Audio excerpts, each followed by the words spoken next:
So the Rolling Stones have dropped their hit song Brown Sugar from the tour set list. Now, if you listen to Keith Richards does not sound like he gives one rat's backside about everybody's concern for political correctness.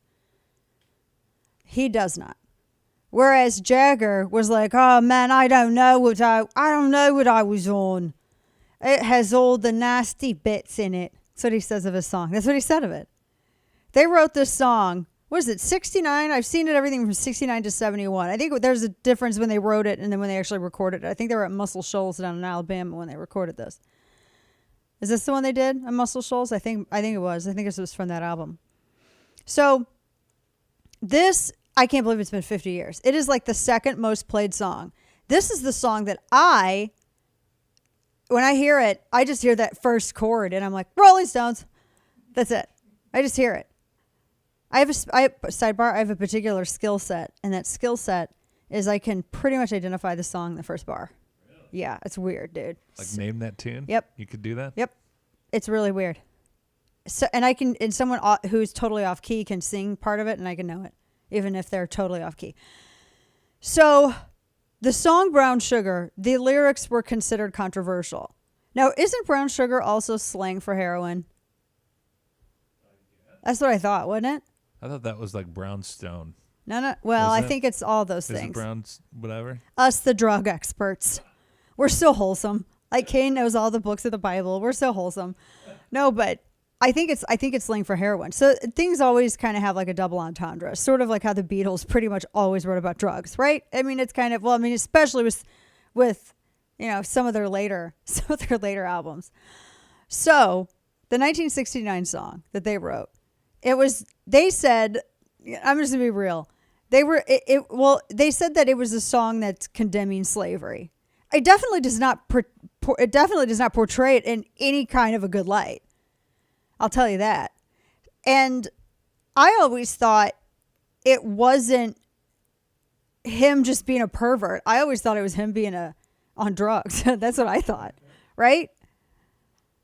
I mean, if you think about brown sugar as slang for heroin, then Keith Richards did them all. Yeah, Keith Richards. There's no more heroin. Keith Richards did it all. He did it all so much that it actually is keeping him alive now. He has to. He has to do it. But there is something to this, though. Where people are saying, "Oh, there's, they have to be canceled. The song has to be removed. It's super racist. It's super," and so they were saying, "Well, we don't." Keith Richards was saying, he said that he was talking to the sisters about it. I don't know what that meant. I'm reading like an actual quote from him. And he was talking about how this song was a condemnation of it and portraying the horrors of it over a really groovy, rock and roll riff. I'm just saying. So it's one of the most popular songs. But if it depicts the horrors of slavery, then why? So they were asked, LA Times had asked them, "What, you haven't played this in forever?" It was a hit in 71. They wrote it in 69. And Keith Richards was like, "Oh, you picked up on that, huh?" And he goes, this is his quote from LA Times. "I don't know. I'm trying to figure out with the sisters quite where the beef is. Didn't they understand this was a song about the horrors of slavery, but they're trying to bury it?" So I don't know what that means. It's Keith Richards. He's like from another dimension. I don't know what that means. So obviously there's a lot of non-consensual stuff, etc. But at the same time, this was written in an era where nobody GAF.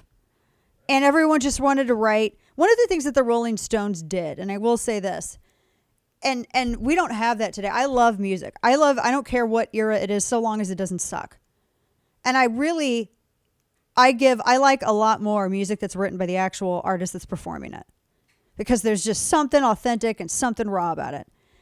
And with the Stones, one of the things that they did is they were always able to kind of capture the ethos of that period, right?